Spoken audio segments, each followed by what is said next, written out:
Hello and welcome to the Fly Tire of the Month for December. I'm Kenneth. I'm going to be your host today, and we're going to give it a shot at the RS2. Now, for full disclosure, this pattern is from the Charlie Craven Basic Fly Tying book, written by Charlie Craven, published by Headwater Books, copyright 2008, pages 58 through 68. And if my English professor is listening right now, he'd be so proud with that citation. All right, we're going to use a ring eye hook. That means that the hook, the eye is going to come straight off the end there. I'm using Unithread 80 black. You can also do them in gray and olive. Those seem to be the most popular colors for this fly. Going to start a thread base at the 75% point. So that's a 50, that's a 75. And give it a couple wraps forward and moving back. I'm going to leave a long tag on this fly, and you'll see why here in a minute. Now, I'm an amateur at this, but we thought it'd be kind of fun to have an amateur do this so that all you beginners out there realize that all of your issues aren't exclusively your own, and also to remind you experienced tires where you started. I'm going to keep this tag in on the top part of the shaft here as I move back. And I'm going to come all the way back just to where the bend starts. And that's going to be where I'm going to tie in my tail fibers. I'm going to use some micro synthetic type tails. I'm going to pull two of these off here. Now I got the tips are lined up fairly evenly.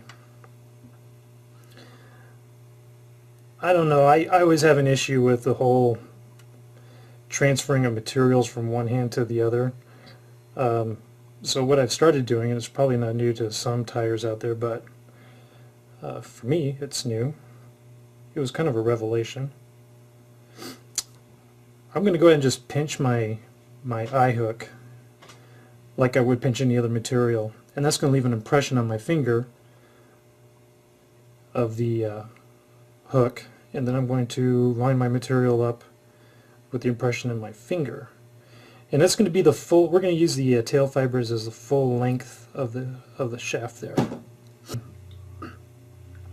When I first started, I would always kind of leave the material up high, and then I'd end up with a big loop over the top, and then I'm always trying to catch up the gap between the thread, the material, and the hook. So in order to get away from that, I really try to focus now on getting my materials onto the hook itself and then tying it in.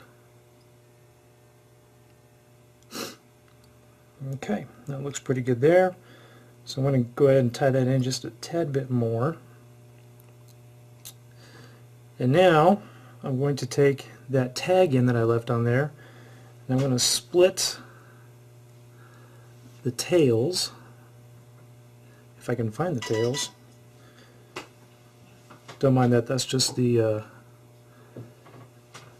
Pony Express contacting us. And it's in there somewhere. This is what you get for not practicing on a new vise beforehand. There we go. So now I got those split. I'm going to hold this up front and start using my my material hand to wrap this forward. Now this fly fishes as a nymph, or as you can use it trailing behind a pheasant tail.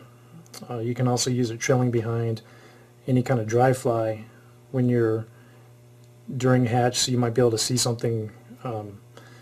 This could work as a something in the film.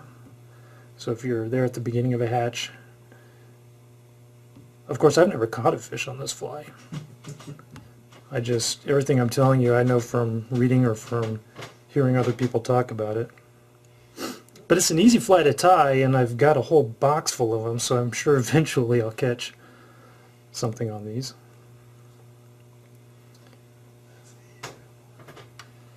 Alright.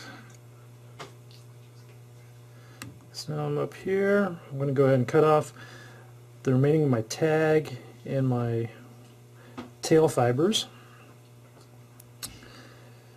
And now for the part that is the bane of every beginning fly tire, which is the dubbing.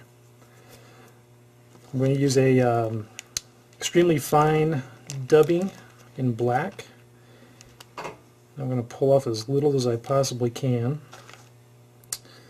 and stretch it out here. And because I have a real hard time gauging amounts, I find that it's better for me to go ahead and just twist on tighter at the top and then let the back end hang loose. But before I do that, I want to get my thread to a little better place where I'm going to start wrapping my dubbing at, and that's going to be back here on the tail end. I know some tips say, you know, leave yourself enough slack that you can wrap back to where your dubbing starts, but again, I have a hard time gauging that distance, so I'm going to start as close as close as I can to where it's going to be. Alright. I've tried dubbing wax. I don't know, it just seems like a waste of $6. Right now I'm to the point where I'm just using a little bit of moisture on my fingertips and twisting it up. And like I said, I'm only going to twist the parts that I know are being used and just let the rest hang loose, and that way if I don't need it, I'll just whip it off. So when you see it coming around here, you're going to see a lot of stuff hanging off the end. My first wrap is going to go back behind the tails, if I can pull them up here. And that's just going to help lift them up a little bit and give them a little better presentation. And I'm building a taper, so I want it to go from small in the back to a little bit more thicker towards the top. And we're going to build that taper with the angle of the thread. So when I'm going to start here, I'm going to start with kind of a wider angle for a couple turns, and then I'm going to start getting a little bit more perpendicular with my wraps, and you'll see that that starts to build up a little bit better, thicker body there. And I'm going to add some more dubbing on because I'm not too far ahead of myself. I can do that.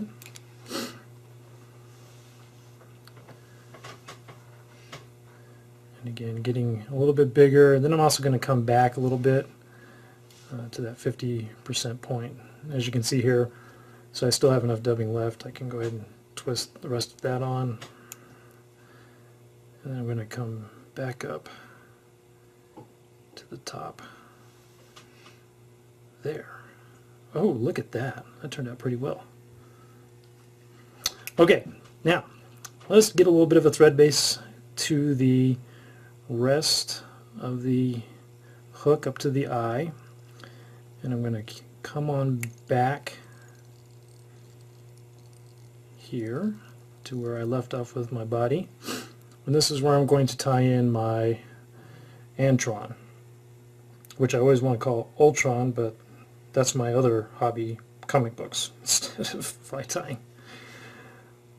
I'm going to get this tied in here to a point where I want to be able to wrap it up back to the eye. Let me trim some of that off. And then,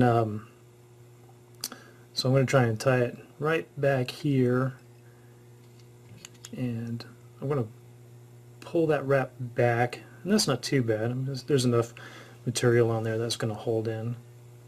So I'm going to wrap that on forward, get that in there all nice and neat.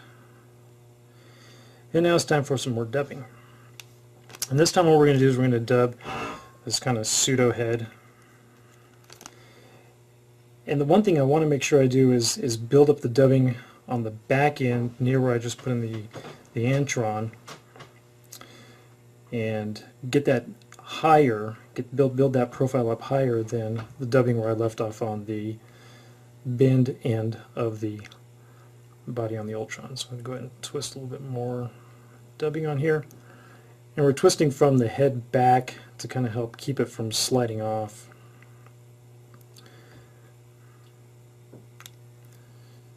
So here we go.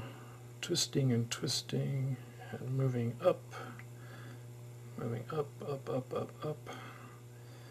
And so right here is the point where I'm going to come over and I want to start building that head up a little bit more. And you can see I got a lot of extra dubbing on here, but that's okay. I'm going to go and twist it on because it turns out I actually need it now. Build that head up there a little bit better. So again, I'm looking to get this backside just a little bit bigger than the other side of the wing case. I'm going to twist a little bit more and then kind of thin it out a little bit here. So I move forward. That looks pretty good. See, I don't need this now, so away it goes. I'm going to twist that up, and now it's time to do a little whip finish. The one thing I had to learn when it came time to do the whip finish was not to get so tight down here. So I usually try to leave myself like a good, right angle triangle here. 1, 2, 3, 4, 5. And that's one of the slickest things you can do when you're starting to fly tie is do a really cool whip finish. So that's that. I'm going to trim up a little bit of this fuzzy stuff here. And then the finishing maneuver is to pull this over the top. Let's see if I can do this without getting the camera out of the way. And snip it off. And there we have it. Little black RS2. High plains drifter, please tie me to your line. So we're going to take a look at it. Not too bad. I think the tails turned out okay. They're probably not as far apart as I'd like to see.